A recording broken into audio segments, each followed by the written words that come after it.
Muy buenas tardes para todos. Espero que me escuchen bien. Muy felices Pascuas a todos. Antes que nada, un placer encontrarnos nuevamente después de tanto tiempo. Vamos a tratar de darle continuidad un poco a nuestras clases, a pesar de las dificultades por las que estamos atravesando, ¿verdad? A nivel académico también. En primer lugar, quisiera darles a ustedes la tranquilidad de que todo lo que tenga que ver con el desarrollo de nuestras clases o con cualquier actividad, vamos a buscar siempre la forma más beneficiosa para los estudiantes. Eh, yo sé que muchas veces ustedes están ansiosos, pero quiero darles la tranquilidad de que yo estoy en permanente comunicación, tanto con el cuerpo docente como como en el cuerpo de asesoramiento técnico-pedagógico de la facultad y con las autoridades de la facultad. Así que cualquier directiva que emane de la facultad, vamos a estar desarrollándola, como les había dicho, de la mejor manera posible y de la manera más conveniente para ustedes. Así que justamente por eso no estábamos apresurando el desarrollo de las clases, porque nuestro programa, gracias a Dios, nos favorece en esta época, ya que no es tan extenso. Entonces no tenemos el problema de otras asignaturas como obligaciones o laboral o mismo diplomático, que son asignaturas un poco más complicadas para desarrollar en esta época en la que no podemos encontrarnos tan frecuentemente. Así que eso me dio a mí cierta tranquilidad para dejarles un poco a ustedes que se acomoden, que se preocupen en las otras asignaturas y más aún no habiendo directivas sobre las evaluaciones. Ahora sí ya hay directivas emanadas del propio rectorado de la Universidad Nacional de Asunción que efectivamente se expresan en el sentido que veníamos suponiendo. Las evaluaciones sumativas no se pueden hacer por este medio. Así que eso se va a tener que recuperar cuando retomemos las clases o de alguna manera si se adopta la decisión de que ellas sean obligatorias por medios telemáticos, entonces la tendremos que desarrollar. Pero por el momento las evaluaciones no se van a desarrollar. Vamos a seguir con las clases y las evaluaciones una vez que se retomen las clases o que definitivamente se defina que no se van a retomar en breve y se disponga entonces otra metodología para los exámenes. Pero reitero nuevamente, no se preocupen, siempre vamos a tomar las decisiones más convenientes y más favorables para los estudiantes y más en esta época en que todos estamos pasando por dificultades. Quisiera entonces compartir con ustedes lo que sería la lección 4. Entonces, vamos a ir por acá. Habíamos quedado la última vez en la lección de planos de la sentencia. Habíamos hablado de los planos de la sentencia y quedamos, o por lo menos intentamos dejar en claro que cuando hablamos de planos de las sentencias, nos estamos refiriendo obviamente a los distintos aspectos eh, que tiene que enfocar o que tiene que englobar o que tiene a los cuales tiene que abocarse una sentencia. Es decir, una sentencia no puede simplemente ser el relato de los hechos, de lo que pasó y después la decisión del juez. Tampoco puede ser simplemente que el juez cite el artículo de la ley y tome la decisión. O tampoco el juez puede decir, a mí me parece que lo correcto en este caso es tal cosa, sin describir los hechos, ni citar la norma, ni realizar la operación de razonamiento correspondiente. Entonces, la sentencia tiene que ser la conjugación de todo eso. La descripción de los hechos, de la plataforma fáctica, como habíamos dicho, la exposición de la normativa, no refiriéndonos solamente a la ley en el sentido formal, es decir, al texto de la ley, sino a la normativa aplicada, ya sea desde la Constitución hasta inclusive la jurisprudencia, los usos y costumbres, como bien lo habíamos explicado. Todo eso entra en el plano normativo. El plano lingüístico, el plano lógico, el plano axiológico, y todo eso se conjuga en la sentencia y tiene que estar correctamente descrito. El juez tiene que ocuparse de todos esos planos. Ahora bien, esa sentencia es pasible, obviamente, de ser evaluada y objetada.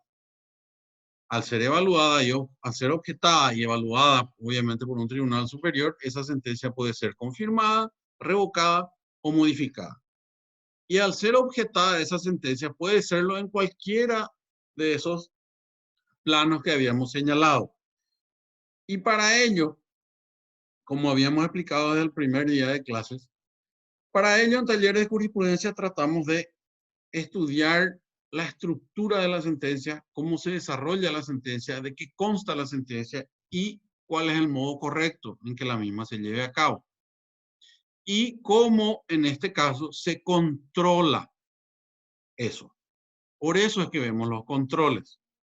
Y a lo que iba, desde el primer día dijimos que todo esto que vamos a ver en talleres de jurisprudencia no solo le sirve al magistrado o a aquellos que pretenden ser magistrados, sino que también a los abogados litigantes. Porque si nosotros fuésemos abogados litigantes y manejamos la estructura de la sentencia, manejamos los requisitos, las condiciones que debe reunir una sentencia y por sobre todo manejamos cómo se realiza el control de una sentencia, vamos a poder fundar correctamente nuestra apelación y vamos a poder formular correctamente nuestras objeciones a una sentencia que es contraria a nuestras pretensiones o que nos agravia.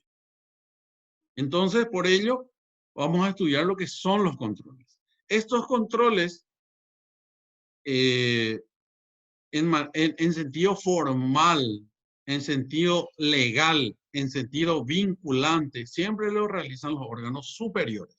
Es decir, el control que puede desencadenar en una consecuencia legal como la anulación, la revocación, la modificación o la confirmación, siempre es un órgano superior.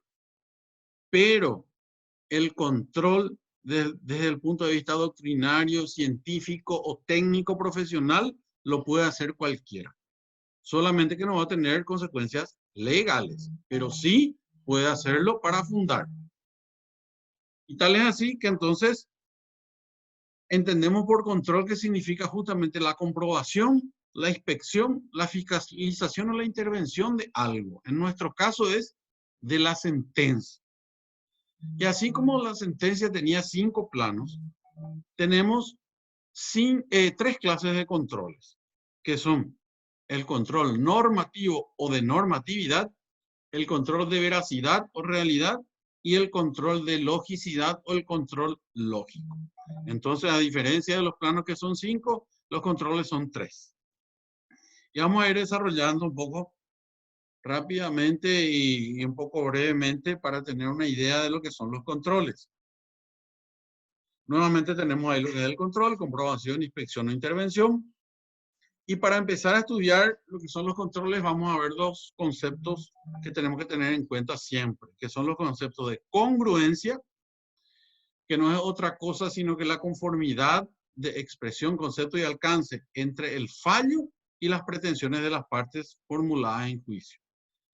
Esto ya lo habíamos señalado nosotros en clases anteriores.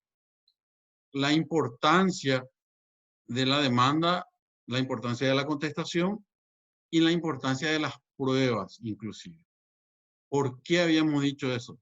Porque de los hechos alegados depende finalmente la decisión del juez.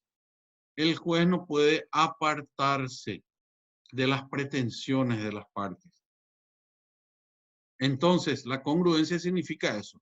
La expresión, la conformidad de expresión, concepto y alcance entre el fallo, es decir, la sentencia, y las pretensiones de las partes formuladas en juicio.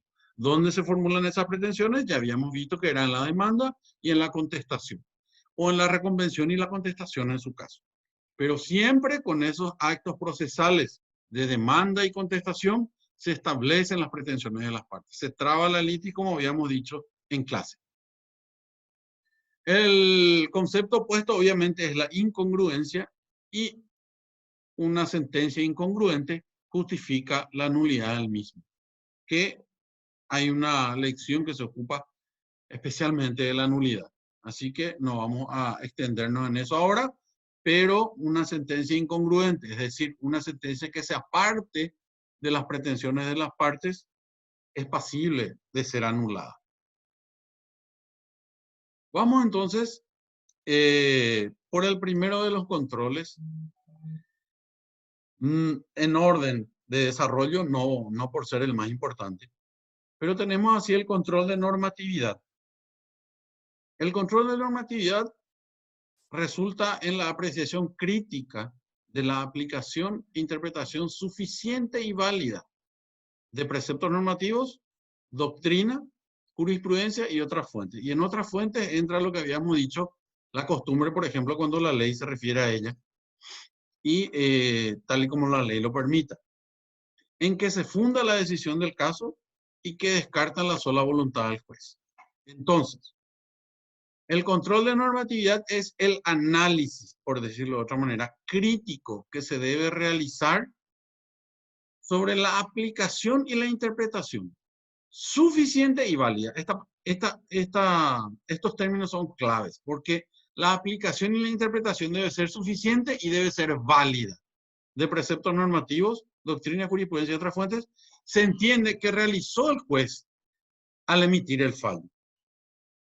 ¿Y por qué decimos que tiene que ser suficiente y válida? Porque esta suficiencia y validez debe ser tal que descarte, como dice nuestro PowerPoint, la sola voluntad del juez. Desde el principio de nuestras clases mejor dicho, explicado que a lo que tiende justamente nuestra asignatura es a comprender la esencia de un fallo o una sentencia judicial, y que la esencia del fallo o la sentencia judicial no es otra cosa que la decisión de un conflicto entre ciudadanos por un tercero a quien nosotros le damos esa autoridad, obviamente a través del sistema constitucional que tenemos, la división de poderes, la jurisdicción que se le otorga al juez.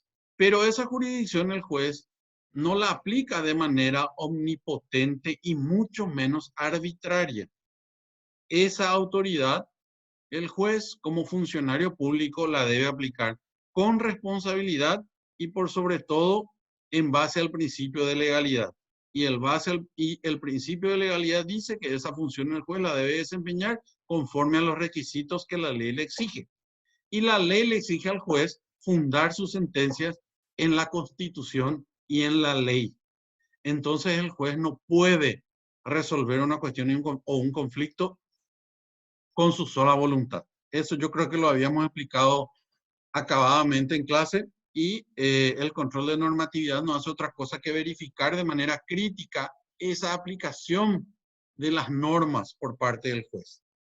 Y debe ser suficiente y válida, porque hay normas para la aplicación de la ley. No puede aplicar, obviamente, un precepto legal totalmente extraño, ajeno al caso que se está ventilando, y mucho menos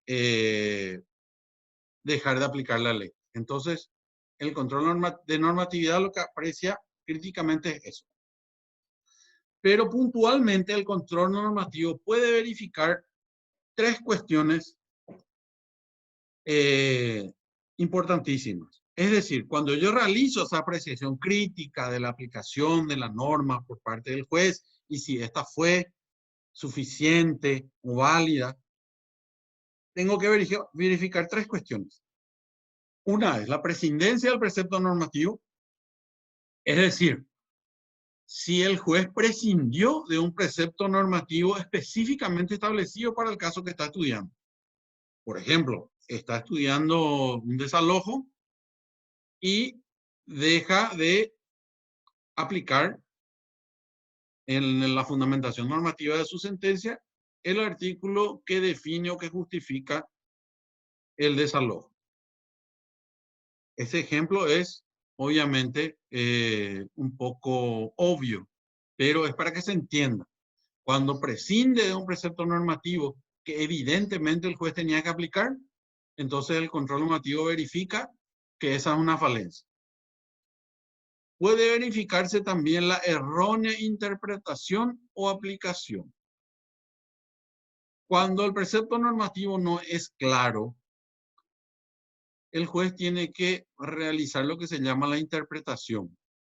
Y esa interpretación tiene reglas que eventualmente también ustedes van a estudiar. Cuando esas reglas de interpretación no se respetan, también se viola el plano normativo. Entonces, el control normativo también busca verificar si el juez interpretó erróneamente o aplicó erróneamente el precepto. Es decir, ya tenemos dos cuestiones que busca verificar el control normativo. Prescindencia del precepto normativo, es decir, dejó de lado un precepto normativo que evidentemente tenía que utilizar, o interpretó erróneamente el precepto normativo o lo aplicó erróneamente. El tercero, pautas fundantes excesivamente amplias. Cuando el precepto normativo no es claro, o peor aún, cuando no existe un precepto normativo específico para el caso que se está estudiando, el juez tiene que integrar la norma con los distintos métodos que la misma ley le provee. Es decir, la utilización de disposiciones normativas análogas, la doctrina, la jurisprudencia, los principios generales del derecho, la costumbre, todo lo que sabemos es lo que ya citamos en el plano normativo. Pero para usar tal o cual elemento con el cual va a integrar la norma que él no tiene expresamente, tiene que fundamentar. Cuando esas pautas fundantes son excesivamente amplias, es decir, cuando él se vale de pautas fundantes que exceden la necesidad, entonces también está violando el plano normativo y esto se verifica con el control normativo. Es decir, cuando él utiliza pautas fundantes demasiado amplias y con ello excede el alcance de la norma que está expresamente establecida. Es decir, se aparta de ello con pautas fundantes excesivamente amplias, entonces también está violando el plano normativo y se verifica a través del control normativo, que es lo que estamos viendo ahora. El artículo 15 del Código Procesal Civil, entre los deberes del juez, en el inciso B, establece lo que ya dijimos: fundar las resoluciones definitivas e interlocutorias en la Constitución y en las leyes, conforme a la jerarquía de las leyes y al principio de congruencia bajo pena de nulidad. El inciso C, resolver siempre según la ley sin que le sea permitido juzgar el valor intrínseco o la equidad de ella.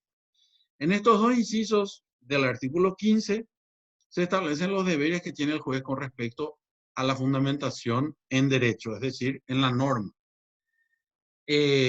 Juzgar el valor intrínseco o la equidad de ella puede ocurrir cuando el juez, mejor dicho, este inciso lo que está vedando es el estudio desde el punto de vista de la justicia o la valoración que puede hacer el juez de la justicia de un precepto normativo. Él no puede apartarse de un precepto normativo expreso porque le parece que no está bien. Sí puede apartarse a veces de un precepto normativo cuando hay preceptos normativos contradictorios por la aplicación de un sistema para despejar antinomias o porque la Constitución lo ordena, pero no puede, si un precepto normativo cumple con todos los requisitos legales para su plena vigencia, él no puede apartarse de dicho precepto normativo solamente porque no está de acuerdo con él. Eso no le está permitido al juez. Entonces, ahí también puede incurrir en pautas fundantes excesivamente amplias. Cuando él trata de apartarse del precepto normativo con pautas fundantes excesivamente amplias. Trata de justificar por qué se aparta del precepto. Pero esa justificación es simplemente aparente porque la ley le prohíbe. Todos estos defectos, el control normativo los verifica. Entonces, cuando yo abogado de la parte actora, parte demandada, reviso la sentencia que dictó el juez, tengo que mirar si el juez prescindió o no prescindió de un precepto normativo.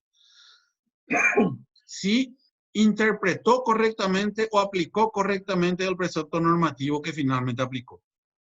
O si las pautas fundantes no son excesivamente amplias como para dejar de lado, o para, mejor dicho, puede ocurrir dos cosas. Puede ser para dejar de lado un precepto normativo o puede ser para forzar la aplicación del precepto normativo. Si esas pautas fundantes fueron excesivamente amplias en ese sentido, entonces a través del control normativo yo verifico ello y hago notar al tribunal. Entonces, como vemos, todo lo que es control normativo tiene que ver con la estructura de la fundamentación en derecho de la sentencia o del fallo. Y no se refiere solamente a la ley en sentido estricto, en sentido expreso. Dijimos, se puede referirse a cualquier norma, tanto expresa como obviamente de integración, como lo establece la propia ley. Es decir, puede ser la Constitución, un tratado internacional, leyes, decretos, resoluciones, contratos o inclusive jurisprudencia, doctrina y costumbre. Luego tenemos el control de veracidad o realidad. Este es el segundo control que tenemos en orden de aparición acá en nuestro PowerPoint y su nombre lo dice todo, de veracidad o realidad. Tiene que ver con la realidad o la veracidad de los hechos. Entonces también es una apreciación crítica porque todo lo que se refiere al control desde el punto de vista de la jurisprudencia y lo que nosotros hacemos es una cuestión crítica. No, no es no es, por ejemplo, que tenemos una planillita Excel donde tenemos cuadritos que tenemos que ir punteando. A ver, este está, este no está, este está, este no está. No, no se refiere a un control meramente exterior, objetivo, superficial. No. El control que realizamos nosotros de la sentencia es un control siempre razonado y crítico.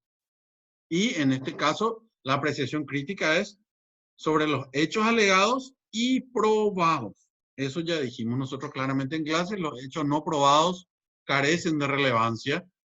Solamente aquellos hechos que el juez considere probados son los hechos que van a tener relevancia para la decisión del caso.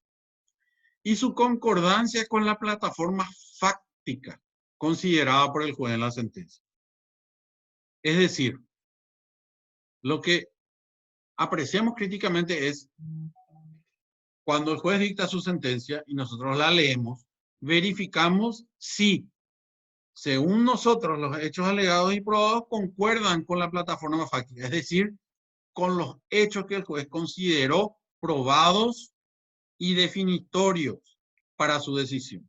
Habíamos explicado nosotros que en el plano fáctico había diversos pasos que el juez va desarrollando. Establecer cuáles son los hechos, valorar los hechos en cuanto a si fueron probados o no, y finalmente utilizar aquellos hechos que considera relevantes para la decisión del caso. Entonces lo que hacemos en el control de veracidad o realidad es apreciar, verificar, controlar de manera razonada y crítica si aquellos hechos alegados y probados conforme a las constancias de autos concuerdan con la plataforma fáctica considerada por el juez en la sentencia. Y en ese sentido, el control de veracidad o realidad también controla puntualmente ciertas cuestiones. La primera de ellas, al igual que la prescindencia de precepto normativo, la primera de ellas, en este caso en el control de veracidad, es la prescindencia de prueba decisiva. Es decir, si al verificar nosotros las constancias del expediente y de la lectura de la sentencia, verificamos que el juez prescindió una prueba que nosotros consideramos decisiva, entonces el control de veracidad arrojó o evidenció ya un defecto en la sentencia. La invocación de prueba inexistente. Esto parece muy difícil o hasta imposible, pero no es poco frecuente o no son pocos los casos en los que en la sentencia se invocan pruebas que al revisar el expediente no existen dichas pruebas. A veces es por error, porque se transcriben las sentencias sobre otras, se utilizan los famosos modelos, o se utiliza el corta y pega.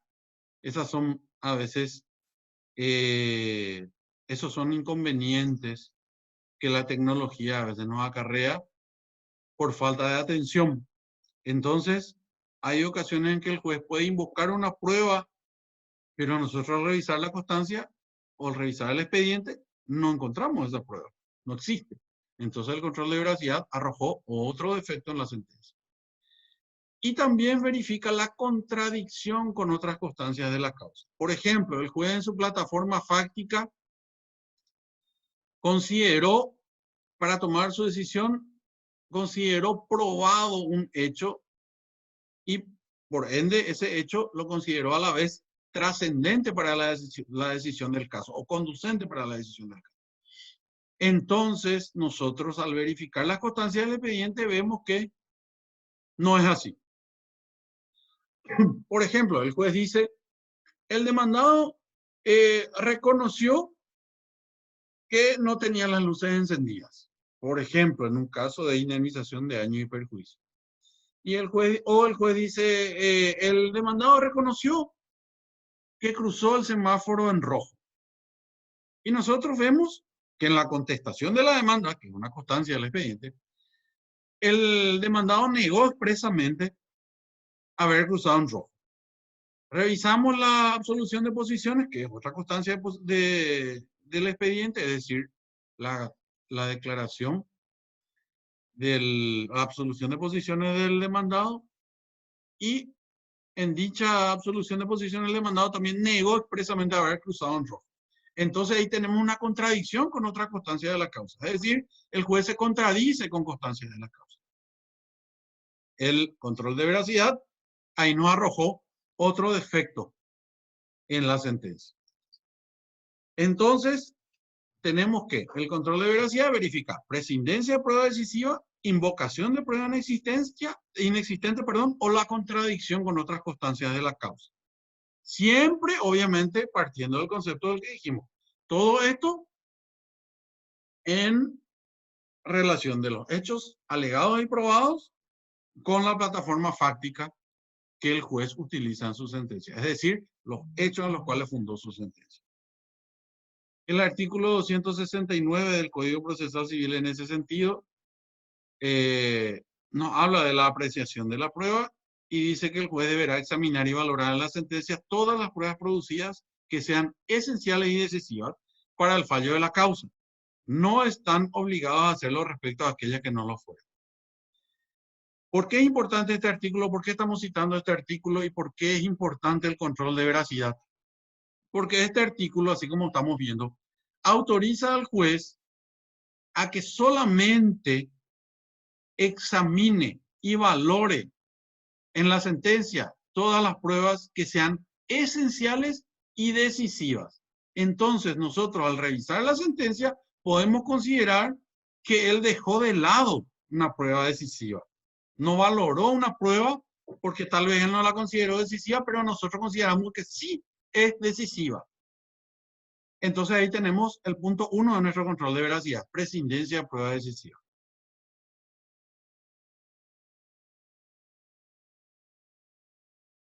A ver, el 138. En la apreciación de la prueba, puede formar libremente su convicción, inspirándose en los principios científicos que rigen la crítica de la prueba. Entonces, acá tenemos que el control de veracidad verifica entonces prescindencia de prueba, invocación de prueba no existente, es decir, primero la prueba existe, pero el juez prescindió de ella. En segundo, la prueba no existe, pero el juez la invocó. Y en tercero, existen las pruebas, pero el juez se expresó en contrario. Es decir, consideró contrariamente la plataforma fáctica a las constancias que existen en el expediente. Luego tenemos el control de logicidad. Un segundito.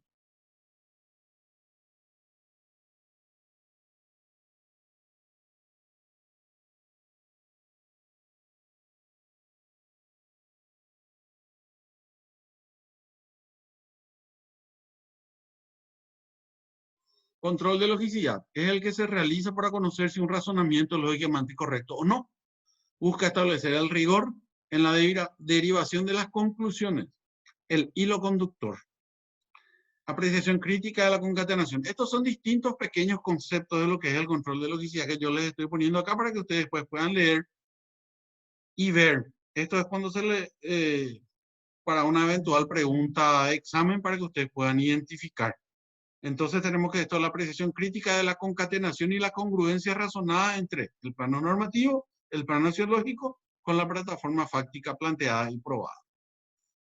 También es el correcto tránsito del razonamiento entre los distintos planos. Todo esto verifica el control de logicidad. Es decir, como ustedes están viendo acá, el control de logicidad tiene que ver con el razonamiento y el correcto razonamiento. No solo desde el punto de vista, digamos que intelectual del juez, sino desde el punto de vista de la estructura del razonamiento del juez. El juez no solamente tiene que fundar desde el punto de vista doctrinario, sino también esa fundamentación tiene que tener sentido dentro de la estructura de los hechos que él está considerando y de la norma que pretende aplicar. Él no puede describir unos hechos, citar una norma y después en la fundamentación irse para donde se le plazca. No, la fundamentación tiene que obviamente establecer la relación entre el plano fáctico, el plano normativo y los demás planos de la sentencia, y tiene que ser también el resultado de un correcto razonamiento. El control de logicidad también la realizan los órganos judiciales superiores a fin de establecer si el razonamiento de los jueces inferiores es formalmente correcto desde el punto de vista lógico. Se busca controlar el correcto cumplimiento de las normas que rigen el razonamiento. Nosotros ya habíamos visto algo de esto cuando tratamos la sentencia y la lógica del silogismo. Habíamos visto que el razonamiento judicial se vale del silogismo, pero no es únicamente silogístico, sino que está integrado también por varios silogismos y tiene otro tipo de razonamientos que vamos a ver en las siguientes clases cuando veamos justamente fundamentación de la sentencia y argumentos. La sentencia no solo tiene que ser fundada, sino debe ser en primer lugar bien fundada formalmente. Lógicamente bien fundada. Esto es que se muestra el itinerario del razonamiento para que se pueda controlar por las partes o por el juez. Esto es importantísimo y como dijimos al principio, los controles son para eso, para que las partes y el juez superior puedan controlar la sentencia. ¿Las partes para qué? Para poder objetar a través de los recursos, la apelación en este caso. Y los jueces superiores para corregir la situación, anular, revocar, modificar o si está todo correcto, confirmar.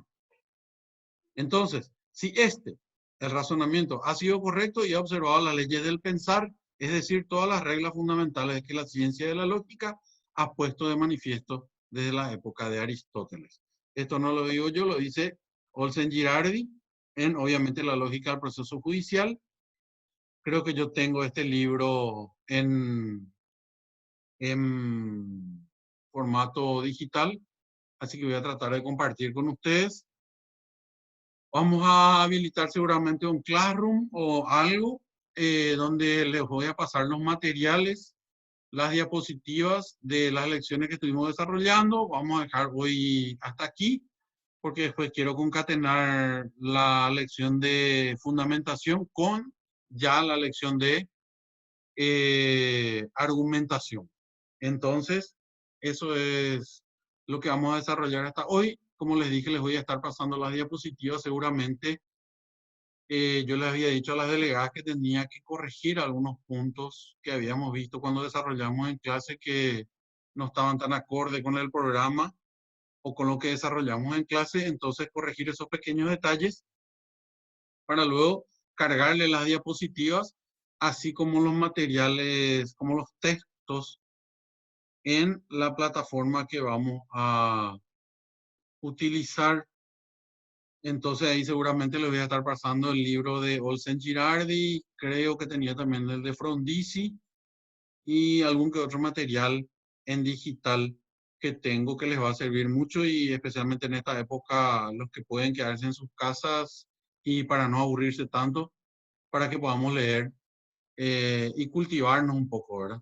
Que como les había dicho desde el primer día de clase, la diferencia tenemos que marcarla nosotros eh, para tratar de aprovechar esta oportunidad que tenemos como privilegiados, ¿verdad? De tener una formación universitaria. Así que yo estoy aquí simplemente para ayudarles, para guiarles un poquito en algo, pero siempre depende de cada uno.